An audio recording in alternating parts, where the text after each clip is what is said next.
আসসালামু আলাইকুম। আমরা মেয়ে, আমরা মা, আমরা নারী। আমরা যখন মা হই তখন আমরা চাই যে আমাদের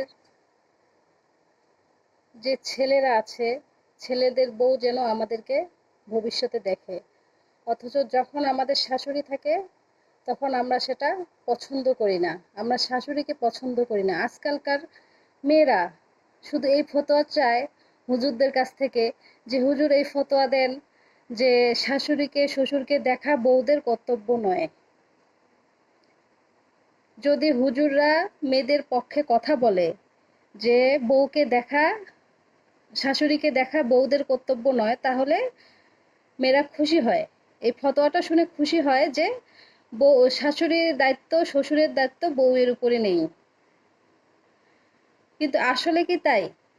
একটা মা 10 মাস 10 দিন গর্ভে ধারণ করে একটা ছেলেকে কত কষ্ট করে বড় করে, বড় করার পরে তাকে লালন পালন করে সে যখন প্রতিষ্ঠিত হয়, বিয়ে দেওয়ার পরে 2 দিনে একজন বউ এসে সেই সংসারটা হাতিয়ে নেয়।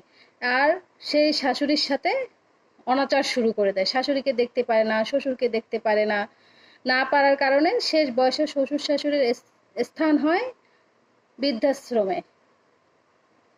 আশ্রমে গিয়ে বাবা মাকে কাটাইতে হয়। কিন্তু কেন? আমরা মেয়েরা মায়ের জাত। আমরা যখন নিজে মেয়ে থাকি তখন আমরা চাই যে আমাদের যখন বাচ্চা কাচ্চা বড় হবে তখন যেন আমাদের বাচ্চা কাচ্চা আমাদের আমাদের ছেলের বউ যেন আমাদেরকে দেখে। কিন্তু যখন আমরা বউ হয়ে থাকি, বৌমা হয়ে থাকি, তখন আমরা শ্বশুর শাশুড়িকে দেখতে চাই না।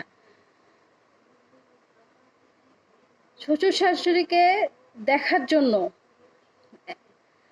আমাদের অনেক কর্তব্য আছে, মেয়েদের অনেক কর্তব্য। একটা হাদিসে এসেছে, যদি কোনো মেয়ে তার শ্বশুর শাশুড়িকে না দেখে তাহলে স্বামীটার দ্বিতীয় বিয়ে করা জায়েজ আছে।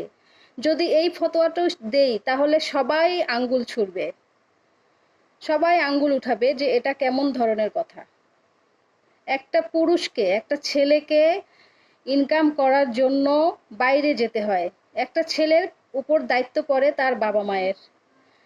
একটা ছেলেকে মানুষ করার পরে তার দায়িত্ব পড়ে তার বাবা মায়ের, তার উপরে তার বাবা মায়ের দায়িত্ব পড়ে। যে বৃদ্ধ বয়সে যখন বাবা মা বৃদ্ধ হয়ে যাবে তখন ছেলে তাকে দেখবে, এটা ছেলের দায়িত্ব। ঠিক বউয়ের দায়িত্ব না। কিন্তু এখানে আরো কথা আছে যে ছেলেটাকে বউয়ের সুখের জন্য, সন্তানের সুখের জন্য বাইরে গিয়ে ইনকাম করতে হয়। যদি সে ঘরে বসে বাবা মায়ের দেখাশোনা করে তাহলে সংসারের উন্নতি হবে না, আয় রোজগার হবে না, সংসার চলবে না।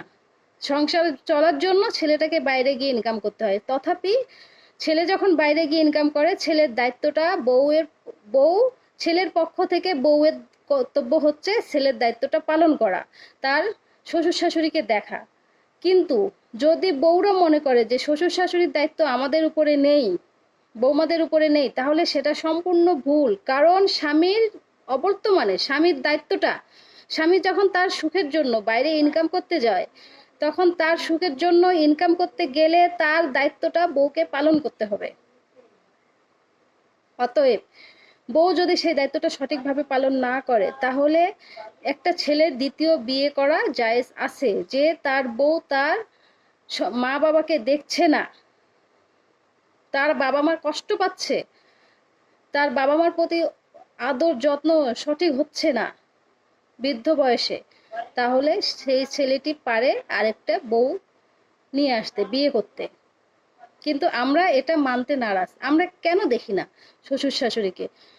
আমরা আজকে মা, আমাদের বাচ্চা কাচ্চা যখন বড় হবে তখন আমাদেরকেও দেখবে না।